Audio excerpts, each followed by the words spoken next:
तर सत्ता स्थापनेच्या दृष्टीने आणखी एक महत्त्वाची घडामोड म्हणजे शिवसेनेला हात देण्याचं काँग्रेसनं ठरवलंय किंवा तसे संकेत दिले आहेत। मुंबईमध्ये शिवसेना भाजप मोठे पक्ष ठरले असले तरी जनतेनं कोणत्याही एका पक्षाच्या पारड्यात बहुमत टाकलेलं नाही आणि त्यामुळे मुंबई महापालिकेची स्थिती त्रिशंकू झाली आहे। सत्ता स्थापनेसाठी कुठल्याही दोन पक्षांना एकत्र येणं आवश्यक आहे आणि त्यामुळे सध्या कोणते पक्ष एकत्र येतील याबाबतचे आडाखे बांधले जात आहेत। काँग्रेस रत्नागिरी पॅटर्न राज्यात अवलंबण्याची शक्यता आहे। काँग्रेसच्या वरिष्ठ नेत्यांची दुपारी 4 वाजता एक बैठक होणार आहे मुंबईच्या गांधी भवनला आणि या बैठकीत रत्नागिरी पॅटर्नवर चर्चा होईल।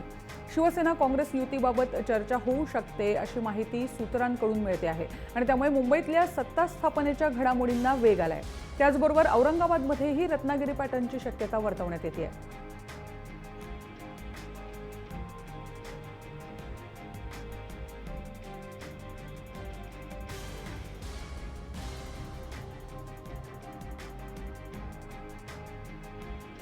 आणि थोड्याच वेळापूर्वी याविषयी आम्ही काँग्रेसचे आमदार अब्दुल सत्तार आणि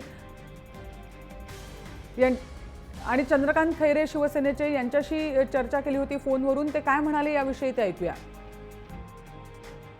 खरी म्हणजे याची आज चर्चा होणार आहे मुंबईमध्ये, परंतु आमच्यातर्फे तर स्पष्ट आम्ही पक्षाला विनंती केली, कदाचित शिवसेनेने तसा प्रस्ताव आमच्याकडे दिला तर आम्ही त्याच्याबद्दल निश्चित गांभीर्याने विचार करून त्याच्याबद्दल पॉझिटिव्ह निर्णय घेण्याच्या तयारीमध्ये आमच्या औरंगाबाद जिल्ह्यामधले नेते आहेत। परंतु वरिष्ठ नेते काय आदेश देतात याच्यावर सर्व अवलंबून आहे आणि जोपर्यंत शिवसेनेचा प्रस्ताव येणार नाही त्याबद्दल आज काय चर्चा करणार। त्या नेत्यांची काही चर्चा केली, कारण की राष्ट्रीय लेवलवर आमचा दुश्मन जो आहे तो भारतीय जनता पार्टी आहे आणि भारतीय जनता पार्टीने जे काही पैशाचा जे काही उपयोग करून महाराष्ट्रामध्ये उद्रेक केलेला आहे, या पैशाचा उद्रेकाला थांबवण्यासाठी शिवसेनेचा बाणालाही आमचा कमान लावून उडून टाकू त्याला होऊ शकते, 100% होऊ शकते। आणि एकदा हे झाली का भारतीय जनता पार्टीला महाराष्ट्राच्या सत्तेमधून बी बाहेर पडावं लागल आणि त्या ठिकाणी काँग्रेस, राष्ट्रवादी आणि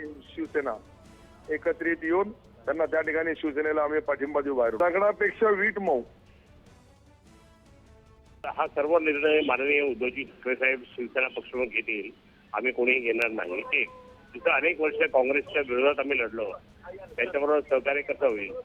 आता भाजपच्या विरोधात त्या ठिकाणी आम्ही आहोत, तर आम्ही सेपरेट लढलो की अनेक वेळेस लढलो, संघर्ष झाला, त्यांच्याबरोबर लढून जिंकलो पण, तर आम्ही त्यांच्याबरोबर त्या ठिकाणी होणार नाही। आता हे बाकीचं जे भाजपबरोबर भाजपचे अध्यक्ष काय म्हटले माहीत नाही, परंतु माझे नेते जे आहेत माननीय उद्धवजी ठाकरे, तो जे आदेश देतील त्यांनी सांगितलं कोणाला सपोर्ट करायला सपोर्ट करू, त्यांनी सांगितलं फक्त न्यूट्रल राहा, काहीच करायचं कोणाला सपोर्ट नाही करायचा आम्ही ते करू, तो आदेश पाळू आम्ही।